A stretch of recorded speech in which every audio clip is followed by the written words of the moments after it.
Hey, what's up my future friends? I'm Kite0080 from Music's the Hang Up. Today, I'm going to be your substitute teacher while Pat Chennington is away. You guys might know me from my 23 interviews I've had with future funk and vaporwave artists, the weekly news, the album reviews, and maybe even some of the concerts I've been to. I guess Pat Chennington thinks I'm cool enough to be on his show, so I'm glad to be here. We're going to be talking about 10 albums that are the most collected in the vaporwave scene. These 10 albums started the industry, as well as pushed the boundaries and even revolutionized them. Before we start, I definitely want to give a huge shout out to Pat Chennington. If you're not already, subscribe to him, smash that like, and let him know how much you appreciate this video. So, let's get into it. A Million Miles Away by Macross8299. Who hasn't introduced this album to a friend when talking about vaporwave and future funk? I know I have. A Million Miles Away by Macross, it's like the future funk classic, the standard.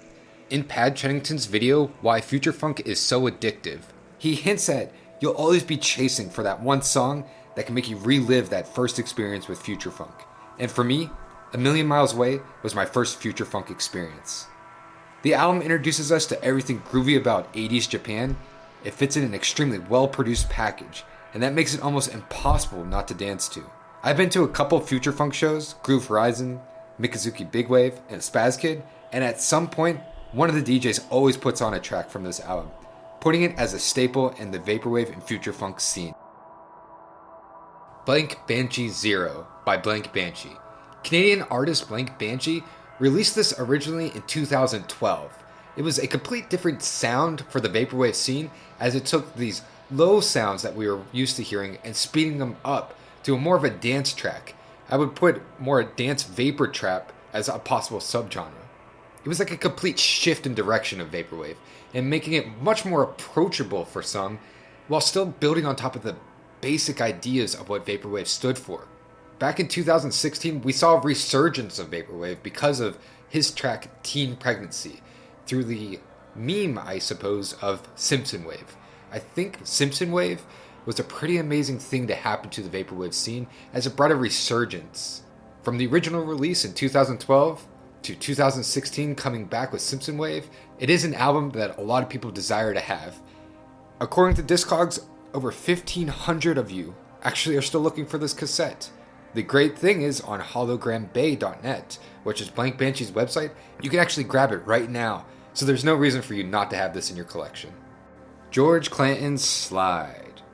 Once known in the vapor world as Esprit Fantasy, he took that unique sound to the next level with Slide. Although maybe on the fringe, the complete edge of the vaporwave scene, it's an alternative shoegaze-like album that blends well between vaporwave and chillwave, and it's no wonder why people are drawn in. Interestingly enough, on Discogs, over 400 people are looking for this album, and you'll be surprised and happy to know that Slide is on a beautiful blue Portal vinyl, and it's still available on 100%electronica.com.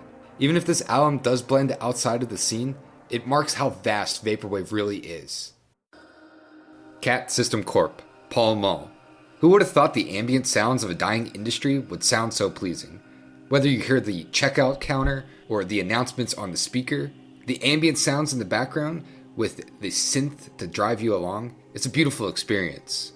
Malls will always be this weekend hangout spot that I would catch up with friends and chase girls. Yeah, I miss it. After listening to this album, I don't blame you if you go rush to your local mall to take part in a moment that might not always exist. This was the start for a lot of people's introductions to the genre of mallsoft.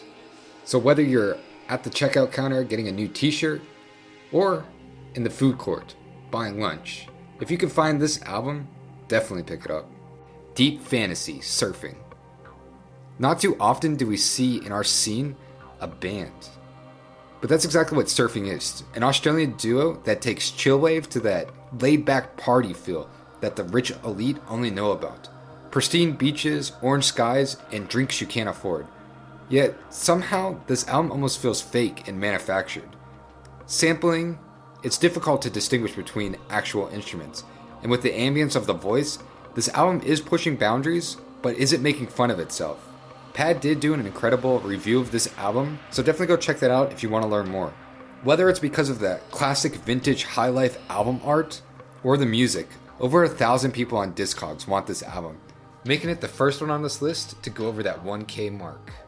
Who knew it was so sought after? Manipool by Vaporer. Originally released in 2014, this Vapor Trap album takes everything you know about Vaporwave and flips it on its Helios head.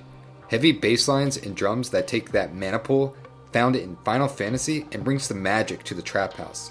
You're now ready for that boss battle. Listening to this is like telling someone you like techno, and then they introduce you to dubstep for the first time. Never did you think vapor music could be so hype.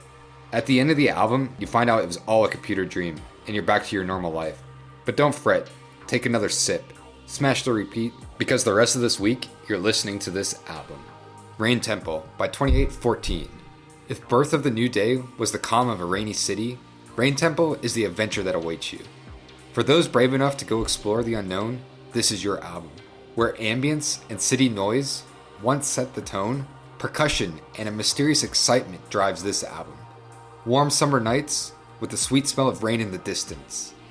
The rumble of your dream JDM car cruising through a city that stoplights change on your time. It never felt so good. After 3 years, this album was recently released in July. The repress sold out immediately, with Discogs stating over 1,400 people owning this album.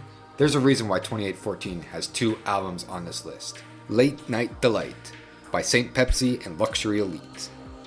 The funky beats of St. Pepsi meets the laid-back high life of Luxury Elite.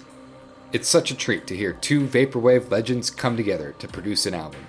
Or should I say, a late-night snack, as this 80s classic sound takes fast food and commercials back to the days when cars sold new with cassette decks. This album kickstarted the trend of seeing Mac Tonight, a fictional character from the marketing of McDonald's. It's classy, it's cool, it's a night to remember. This album is so popular, it's been released, repressed, rehashed, just about on every medium over 20 times. And that's including the 11 times on Illuminated Paths alone. It's a cool album, it looks great. If you could find it, grab it. Birth of a New Day by 2814. An album that may be more well known because of its album art than its music. Because let's be honest, who didn't actually use this Japanese rainy day scene as a wallpaper at one point? We all know someone. Birth of a New Day is best experienced than described, because once completed, that city outside the window becomes part of you. The city sounds, the police in the background, the perfect amount of melodic synth puts this album as a must-have for many. Between the CDs, cassettes, and the 2 LP vinyl release, over 21,000 people have enjoyed this rainy Japanese experience, and over 4,300 more wish they could, but at least they have digital. It's one that if you can find, it marks a monumental period in the Vaporwave scene, and one that I hope I grab one day. And finally, Floral Shop by Macintosh Plus. It's probably no surprise that the most wanted album is also the one that started most Vapor fans into the scene. Floral Shop lays down the foundation and the standard of Vaporwave, from Japanese titled tracks to Roman Bust and samples from 80s hits. This album almost feels like it's from the future with how much it got right and defined early Vapor. Although your local edgy teen might make jokes about Macintosh Plus the second you say you like Vaporwave, I think most would agree, thanks to Diana Ross and a little bit of sampling, internet music has changed forever. And listening to this marble-floored, pink room album, it shouldn't just be a guilty pleasure. It's one of my favorites. Originally released in 2012 on cassette, I would say it set the standard for Vapor albums coming onto cassette. And 7 years later, we're still seeing unofficial releases and bootlegs of this album. Discogs shows that over 2,600 people own it, and almost 7,000 people tagged that they wish they did. It's the album for the ages, and the one that started it all for some. Floral Shop, a meme or not, there's no denying it's a must-have album. Yeah, that was an awesome list. I hope you guys enjoyed that. Is there anything that you're trying to collect, or you already own something that you saw on this list? Let us know in the comments below. Again, I want to thank Pat Chennington for letting me come on his show. This is a great opportunity for me, probably more than it is for him, and it means a lot. I appreciate it, man. If you guys did enjoy this video, please leave a comment below and leave a like and subscribe to his channel so he knows that this is worth his time. If you liked me, come hang out with me. I'm on YouTube and we have a podcast where I talk about Vaporwave stuff all the time, about 2 to 3 videos a week. I do interviews as well as album reviews, And then whenever I go to concerts, I do reports on those, just like I did with 100% Electronicon. So definitely check that out. You can also find me on Twitter and Instagram at Music's The Hang Up. If you're interested in finding new music in the scene, I have a website, musicsthehangup.com, where I do daily releases from Bandcamp of all the albums for the future funk and vaporwave scene and subgenres. So you're definitely going to want to check that out. I know that's a lot of self-plugging, but I guess that's part of the deal here. I super appreciate it, Pad. You're the man. Thank you guys for your time. I'm Kite0080. Cheers.